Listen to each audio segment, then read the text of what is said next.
Hello and welcome to the channel. Today I'm going to be giving you a few tips for dealing with unwanted hair growth during perimenopause and menopause. Because of the changes in your hormone levels, sometimes some of the androgen hormones such as testosterone can get an upper hand in certain ways, and unfortunately unwanted hair growth can be one of those symptoms of that, particularly on the face, which women don't want hairs on the face. They don't want to feel like they're sprouting bristles. So top lip and chin are the most common areas where women get these hairs that they really would like to get rid of. If you've only got a few, you just get an odd one, an odd bristle, an odd dark hair, then traditionally pair of tweezers. Now I know a lot of people say, oh no, if you pull your hair out with tweezers, they'll come back thicker and darker and they'll multiply.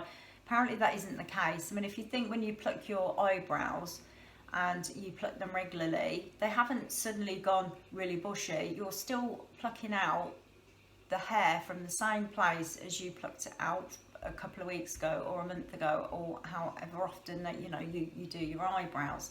So an odd few hairs, yeah, get a pair of tweezers out. Magnifying mirror obviously helps. Just pull them out. But if you get more than a few, you might want to look at different options. So there's electrolysis, where they send a small electrical current down each individual hair, right down into the hair follicle to kill off the hair follicle at the bottom to stop the hair from growing. So that is one option. You can bleach the hairs. This is probably better if the hairs are not bristly, but they're soft hairs, but they're darker, and you just want to tone them down. You know, we've all got hairs on our face. I have a lot of really fine blonde hairs on my face, but they're soft hairs.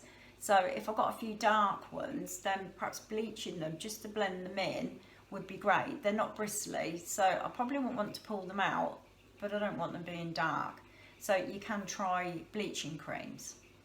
There's also facial hair removal gadgets that you can buy. You'll see them advertised a lot on television, and quite often they're advertised in shops as well and online.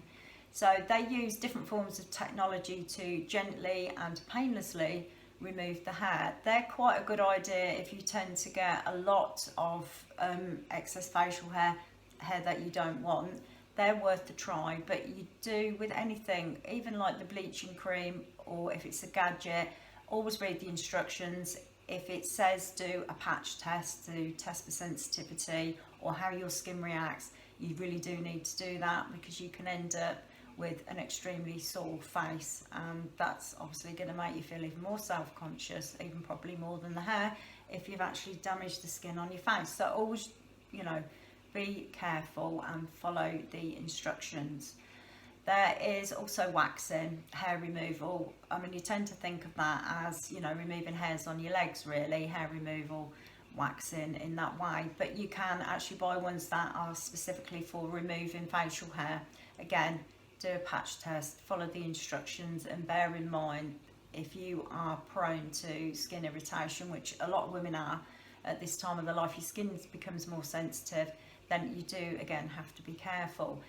If you have facial hair that is really making your life a misery, it's upsetting you, or it's excessive and it's difficult to deal with, your doctor can prescribe what they call a topical cream, and you put it on, obviously, the affected areas, and it inhibits the hair growth. So you initially get rid of the excess hair, but then this topical cream either stops or slows down the growth of hair in that area. So it is worth talking to your GP if unwanted hair growth is making your life difficult, making you feel really conscious of it, and it's making your life a misery. There are just a few tips there, different things you can try. I hope you find them helpful. If you would like to see any other videos that are coming up on the channel, then there's a notification bell below the video, and there's also a subscribe button too if you would like to subscribe. Thank you for listening, and I'll see you soon.